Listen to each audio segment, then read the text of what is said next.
and the omnibus. So I was forced into the Archers when I was a child. And look, it's come back to bite me later on. I'm awash with the stuff. The Archers is the world's longest-running radio show, with more than 15,000 episodes broadcast. Despite being a rural flavour show, The Archers is recorded in the heart of the UK's second-largest city, Birmingham. 6:45, and we present the 25th anniversary edition of The Archers.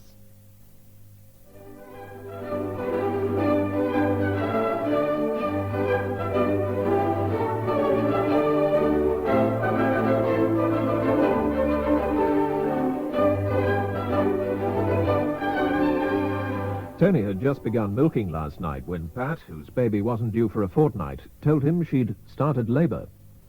The lamps were burning brightly on the night that would vanish all sin.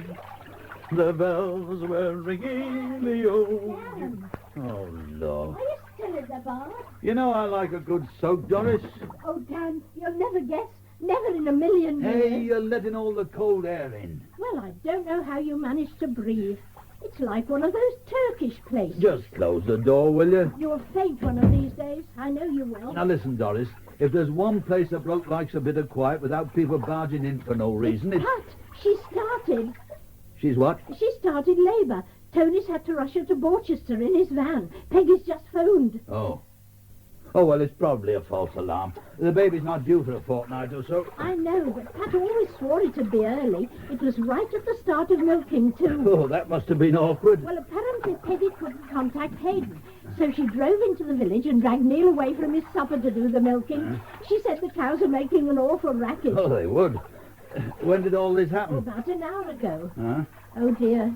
Do you think we should wait here for news instead of going up to the New Year's Eve party at Brookfield? Now, don't be melodramatic, Doris. Of course, I blame Tony. It's all his fault. Well, I should hope so. I mean, it's his fault it happened so unexpectedly. He was afraid it had happened then and there, and he's made such a fuss, but Pat hasn't talked much about her condition. She's just kept things to herself. Aye, well, I still think it's a false alarm. They'll both be back in an hour or so. Oh, perhaps that's them now. Oh, of course it isn't. But it might be somebody with some news. Well, close the door behind you. Doris, you've left the door open. Oh, Lord. Doris, please.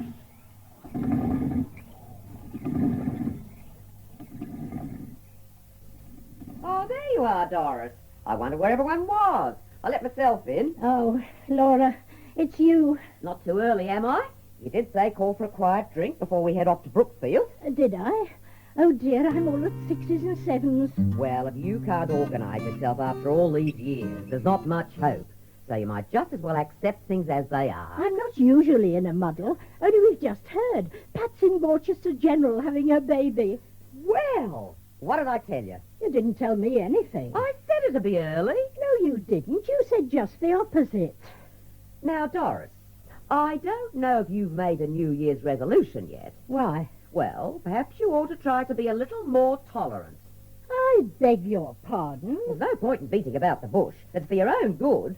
You are getting a bit crabby. Well, Doris, where have you put my best trousers? It's freezing in there and I've searched high and low. Oh, evening, Dad. Laura. Oh, no. oh, Dan, how could you? Well, I didn't know anybody was here. Well, it's all right. I'm not an old spinster, you know. I've seen men in striped underpants before now. Well, that's no reason to go on looking. Dan, your trousers are in the bedroom in front of the fire. Shula, have you mixed the French dressing? Yes, Mum, and I put the angelica on the trifle and the lemon wedges round the smoked salmon. Not to mention eating half of it. Oh, surely you haven't. Only a bit. Oh, Phil, why didn't you stop her? Because if I have to pay for smoked salmon, I'd rather one of us got the benefit. Here, here. Be quiet. Honestly, you make me ashamed of parents. We're only joking, love. Here you are. Oh, thanks. Practically untouched and all ready for Mrs. P to turn her nose up at. Well, I think everything's ready. The news about Pat's confused me terribly. Oh, she'll be all right. I wonder if she's having it now. Well, could be. It can drag on for hours, of course. But Peggy said it sounded as if Pat had really started labour. She may not even have reached the hospital. You're always reading about London taxi drivers acting as midwives. For heaven's sake, don't talk like that when Mum arrives. Oh, Lord, first arrival. I'll go. Right. Now, let me see. You say Kenton will be looking after the record? Yes, with Elizabeth helping. They've got it all planned. Music through midnight. And your dad's looking after the drink. I hope we've got enough. We could practically open up as rivals to the Bulls. Jill, I'm sorry I'm early, but I've arranged for Tony to phone here when there's any news. Peg, have you heard anything yet? Well, Tony rang just before I left. He says they got there all right, but they won't tell him anything. And some awful night sister has given him a lecture on what family planning's all about. Avoiding New Year's Eve. Yeah, exactly. If Pat can hold out till after midnight, it'll be a 1976 model. I beg your pardon? Well, if it was a car, it'd be more valuable, wouldn't it? What an extraordinary idea. It all was over, so Brian and I came... Oh, Jennifer, have you heard? Gran phoned before we left. Well, I must say I'm glad it wasn't me who caused such a panic. Why ever not? Well, everyone would have said, typical Jennifer. Well, I'm sure they didn't plan it deliberately. Gran says Tony was just going to start milking when Pat collapsed on the dairy floor. Oh, dear, it wasn't that dramatic. Oh, some more arrival. It's time you took your apron off, Jill. Oh, goodness. I'd forgotten I was still wearing it. What's all your there, Ralph? Why do you have it or we have it? Certainly a brilliant dramatic stroke, Carol. Stealing the limelight at a party she's not even at. She really couldn't have planned it better. I must say I'm surprised she didn't have more warning, though. Oh, apparently she did. Lillian was saying What's that... that I was saying? Oh, about Pat having pains earlier today. Oh, yes. It seems she kept quiet because of Tony. You know how sensitive he's been about the baby, making her lie down and rest every time she had a headache. He was right, wasn't he? Yeah, male intuition. I always say you can't beat it. Well, now, I hope you've all got drinks ready to celebrate the new arrival. You don't mean it's happened? Eh? Oh, no, not to my knowledge. I don't suppose it'll be before morning. But Walter won't budge from the phone in the hall. He's that keen to be first with the news. Oh, you and Mrs. Freeman here. Now, you just sit yourself down with this here plate of delectable tidbits. Oh, get away, Mr. Gabriel. You make me sound like a chappie. Oh, you know, we used to eat like this on the French River, me and my Nelson, yes. All fresco, under our umbrellas on the plage. Oh, maybe, but that's not the same as sitting in a draughty hall. Why can't we sit near the fire like Tom Forrest? Well, it's nice and convenient out here, like. Convenient for what? The front door? I ain't going anywhere, don't you worry, yes, no. Not until I've heard what's happening at Portchester General. Hello, do you know anybody? Uncle Walter? No, I'm all right, Shula. Good-o. Have fun. Lord, no, indeed. That's what comes of giving a girl a fancy name. I hope Pat and Tony have more sense. My Nelson was always saying as how Shula and Kenton was funny sort of names to give. Come on, Doris. Just because Pat's having a baby doesn't mean you've got to stop eating. Oh, it's no use, Dan. I couldn't eat a mouthful. Well, have a drink then. I daren't. Eh? I'm in such a state I wouldn't know how many I'd had. You'd end up having to carry me home. Oh, Lord. Here's a man who knows the answer. Oh, afraid not, Jack. Aye? We haven't asked you yet. We're still waiting for a call from the hospital. No, Gran, we're not talking about Pat. Rabbits. Pardon? I was in the bull earlier, and apparently Joe Grunt has been shooting rabbits with his lads. Now he's got a plan to breed them commercially. 600 free-range rabbits producing nearly 8,000 offspring a year. It's impossible. I wouldn't know, but if it's one of Joe's schemes, I doubt it. So do I. Oh, my pleasure, but would you, Jennifer? I've just seen Phil and I want a word with him. If you want Rose there, I'll have to slip out and mix them up a bit. White'll do fine, thanks. The same for me. So you and Paul are definitely staying in Abbey, Chris? We are. Paul will be able to be at home 4 nights a week now. We shan't have to disturb Peter's schooling. He'll be leaving primary school in 1977, won't he? Yes. If Portchester Grammar goes independent, he'll be able to go there as a day boy. He'll be able to do that if it goes comprehensive. What a horrible thought. No, it isn't. I sometimes wonder what sort of family I've been born into. What with Tony shooting at foxes and Mum supporting the comprehensive lot and Pat taken short... Shula! Jill, I'm sorry to interrupt, but I've got to slip out for a while. But it's past 11. There's a power failure affecting the piggery. All round, Hollistree. Been flickering on and off all evening. Oh, dear. I'll have to go. Just a sec, I'll come and help. Right, get your coat on. I'll see you in the back. Piggery. Surely they'd have been all right till morning, Dad. Those pigs are probably worth £5,000, Doris. The extractor fans will be dead, and the infrared lights won't do 'em any good at all. Oh, it's different from the old days, when we had the styes out at the back. And you had to mix barley meal and sharps every day, and all the stuff across the yard in all weathers. Oh, it was a drudgery. Do you remember when that sow tipped the barley meal and slops all over me?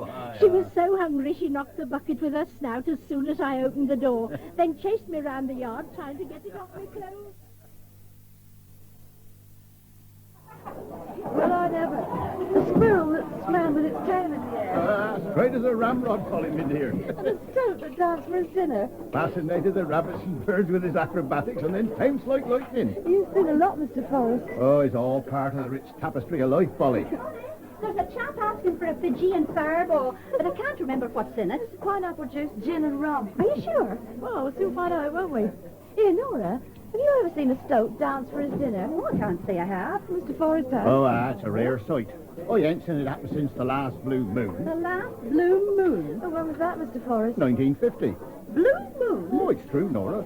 Something to do with dust layers in the atmosphere. It sounds odd to me. Polly, Nora, there's a queue of folks stretching to Borchester. Sid, Mr. Forrest's been telling me all sorts of things. All about stoats dancing with squirrels. Polly? Sorry. I don't know if you've noticed what time it is, Tom. The time? Oh, dear. Exactly.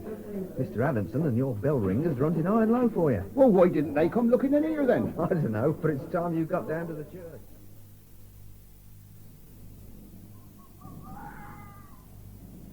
Ah, Dog Fox.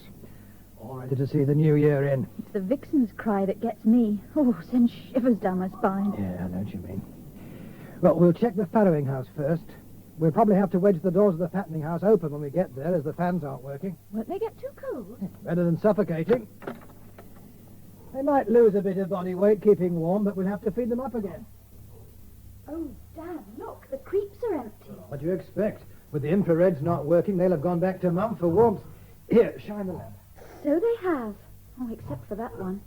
Can't find his way round it. He's the parson's pig. The what? Oh, years ago, when farmers paid a tenth of their income to the church, it was the weakest piglet in the litter that went to pay the tithe. Parson's pig. What a lovely name. Part of the old country law. I don't know as much of it as your granddad. And you and Kenton hardly know anything at all. It's a pity, really. It's not your fault. Farming's become big business. Concentrated feed, nitrogen, and the milk check. I know. Yeah. You're not too fed up, are you? Fed up? Well, I know I can be a bit short-tempered sometimes. Oh, Dad, it's not true. And I know you've been disappointed this year. You're riding. Horsewoman of the year. Oh, I expect I'll get over it. Given lots of sympathy and tea in bed on Sundays. Oh, come on. They'll be sweating like mad in the fattening house. You should put me in there. I could do with losing some weight. Oh, good Lord. Do you know what time it is? No. Here, look at my watch. And we're stuck out here. Happy New Year, Dad. Happy New Year, Shula. And never brought to mind should old acquaintance be forgot for the sake of old lang syne. For old lang syne, my dear, for old lang syne, we'll take a cup of kindness yet for the sake of old lang syne.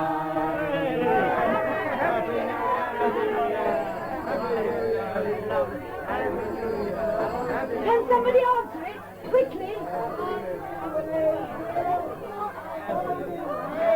Happy New Year. Hello. Brookfield Farm. Uncle Walter? Tony. Oh, I speak up, lad. I can't hear you. Well, I haven't said anything yet. Is it Tony? Give him a chance, Dolly. You'll have to speak up, Tony.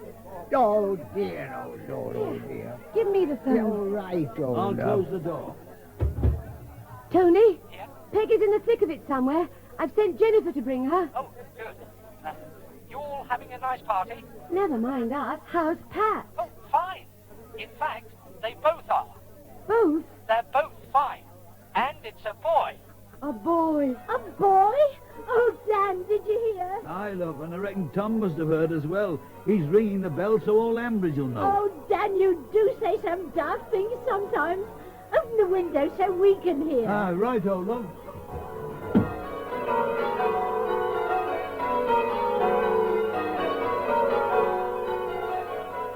So for 25 years, the Archers have been collecting fans by the million. It's the world's longest-running radio serial. But tonight, for the first time, you can actually watch the Archers at work.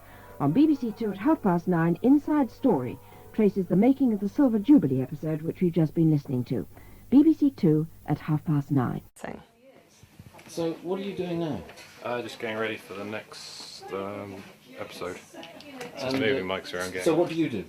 I do the spot effects on the Archers. Any Are you what we movements call Foley then? kind of. Yep. Okay.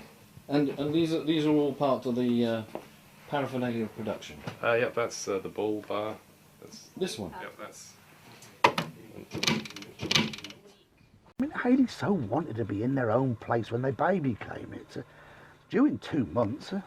Not much chance of that now. No. I mean, it would have been a stretch for them financially, mind, but I just wish there was something practical I could do to help them, Caroline. I mean, I think the Archers has had this immense popularity over the years, basically because it has always very accurately reflected the reality of life and living in a rural community, at whatever